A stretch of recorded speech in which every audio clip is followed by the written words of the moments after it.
Muy buenos días a todos. Hoy vamos a explorar el fascinante mundo de las ideas de Arthur Schopenhauer. Este fue un pensador muy particular que, aunque no fue famoso durante su vida, dejó una marca muy importante y duradera en la historia de la filosofía, la literatura y el arte. Schopenhauer nació el año 1788, una época de grandes cambios políticos y transformaciones en las ideas especiales marcadas por la filosofía del idealismo alemán, con figuras muy importantes como Kant y Hegel. Sin embargo, Schopenhauer se separó de estas ideas principales. Él adoptó perspectiva crítica y pesimista o negativa sobre la idea de que la razón humana era todopoderosa y que el progreso era algo inevitable, como decían todos los pensadores de su tiempo. Su obra más importante de Schopenhauer fue El mundo como voluntad y representación, se publicó el año 1818, donde se estableció las bases fundamentales de su pensamiento filosófico. En este libro Schopenhauer nos presenta una forma de ver el mundo donde la voluntad era una fuerza ciega, sin razón y sin dirección. Es lo que impulsa toda existencia. Es como un deseo constante y doloroso que está debajo de todo lo que existe en el mundo, que nosotros vemos y experimentamos. Por otra parte, la representación es simplemente como un viejo velo o una ilusión que nuestra mente pone sobre esta realidad fundamental. Es como si intentáramos darle orden a un sentido o a un caos que es inherente, que está en la propia base de la realidad. En los próximos minutos analizaremos las ideas de la filosofía de Schopenhauer, concentrándonos en su obra póstuma del año 1864, que es El arte de tener la razón. Asimismo, exploraremos algunas de las estratagemas o trucos que presenta para ganar una discusión independientemente de la veracidad de los argumentos definidos. Preparémonos para un viaje intelectual que puede ser difícil, pero que sin duda nos mostrará ideas muy reveladoras sobre el pensamiento de uno de los filósofos más originales y que generó más controversias en la historia. A continuación mencionaremos las siguientes estratagemas. 1. La exageración. Esta táctica consiste en exagerar las afirmaciones de tu oponente para que sean más fáciles de refutar. Como por ejemplo, si alguien dice, los gobiernos deberían de gastar un poco más en educación, podrías responder, entonces, ¿quieres decir que los gobiernos deberían de gastar todo su presupuesto en educación y olvidarse de los demás servicios? Número 2. El ataque personal. En lugar de refutar el argumento de tu oponente, atacas su carácter o circunstancias personales. Por ejemplo, si alguien tiene una idea innovadora sobre ciencia, podrías responder de la siguiente manera: ¿de verdad vamos a escuchar a alguien como tú que no ha terminado la universidad? Número 3. La confusión deliberada.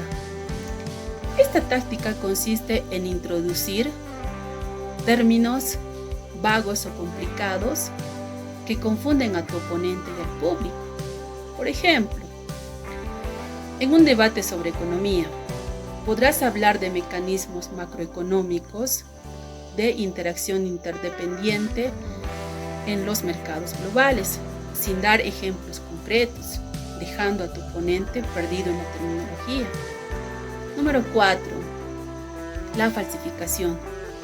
Consiste en tomar un argumento débil de tu oponente y modificarlo ligeramente para hacer más fácil de refutar. Por ejemplo, si alguien dice, hay problemas en el sistema educativo, podrías responder, entonces estás diciendo que todo el sistema es inútil y debe ser desmantelado. Bueno, voy a continuar con los estratagemas. Estratagema 19. Si el adversario nos explica agregar algo en contra de algún punto en concreto su afirmación, pero no tenemos nada adecuado, tomamos el asunto de manera general y argumentamos así en su contra. Si debemos responder a las preguntas el por qué nos fiar determinadamente sin la hipótesis física, hablamos de lo engañoso de saber el ser humano y abordamos lleno de preguntas. Estratagema 20. Cuando hayamos obtenido el adversario de la concesión de una premisa que requeríamos, tenemos que deducir a la conclusión deseada. No más preguntas, sino concluyéndolo inmediatamente. Nosotros mismos, incluso careciendo todavía de una u otra premisa, la tomamos también como igualmente concebida y deducimos de la forma la conclusión. Estratagema 21. Si observamos que el adversario utiliza un argumento meramente aparente o justificado, podemos anularlo sencillamente atacando su capacidad y apariencia, pero es mucho mejor presente otro argumento si cabe la nula apariencia y justificada para liquidarlo, ¿no? Pues lo que importa no es la verdad, sino la historia. Entonces, si se utiliza un argumento ad hominem, o sea que es conciso y sobre todo será mucho más corto exprimir un argumento ad hominem cuando se tenga la oportunidad que éste une en una discusión sobre la verdadera naturaleza del asunto. El argumento ad hominem. La estratagrama ad hominem se centra en atacar a la persona que hace el argumento en lugar de su argumento en sí. Por ejemplo, en lugar de refutar una idea, un debatiente puede criticar la personalidad o el carácter del oponente. Esto desvía la atención y puede hacer que el público apoye al que realice el ataque, aunque el argumento original sea más sólido. Evitar la petición de principio. Este estratagrama ocurre cuando un oponente nos pide aceptar una premisa que lleva a su conclusión. Si el adversario dice, debemos aceptar esto porque es verdad, debemos negarnos a aceptar esa premisa. Esto es crucial porque evita que utilice su propio argumento como base de la discusión. Argumento ad auditores. Esta estratagrama, el oponente emplea argumentos que parecen válidos para el público, aunque en realidad sean incorrectos. Por ejemplo, puede presentarse una afirmación que suena lógica, pero que no tiene fundamento. Esto puede hacer que el experto parezca derrotado, incluso si su propia posición es más fuerte. La diversión. Cuando un oponente se siente presionado, a menudo cambia de tema para evitar la pregunta.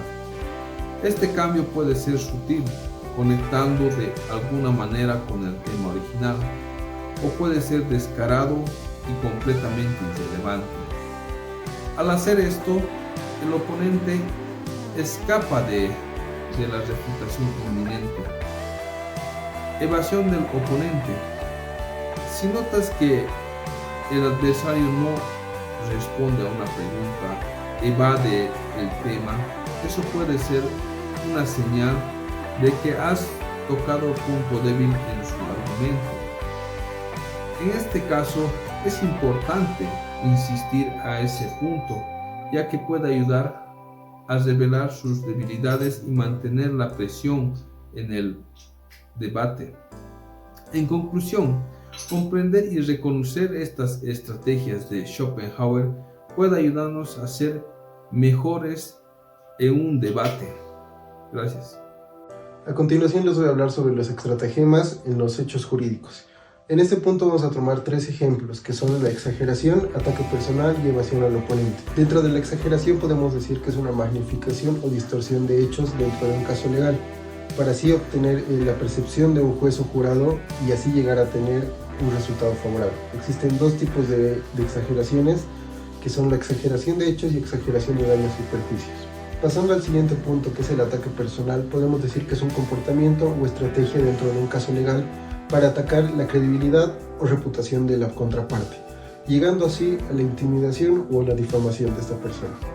Llegando al último punto, que es la evasión al oponente, refiere que son tácticas o estrategias dentro de un caso que utiliza una parte para poder evitar la confrontación directa con la contraparte y así poder evitar preguntas directas, proporcionar información o dilatar el proceso.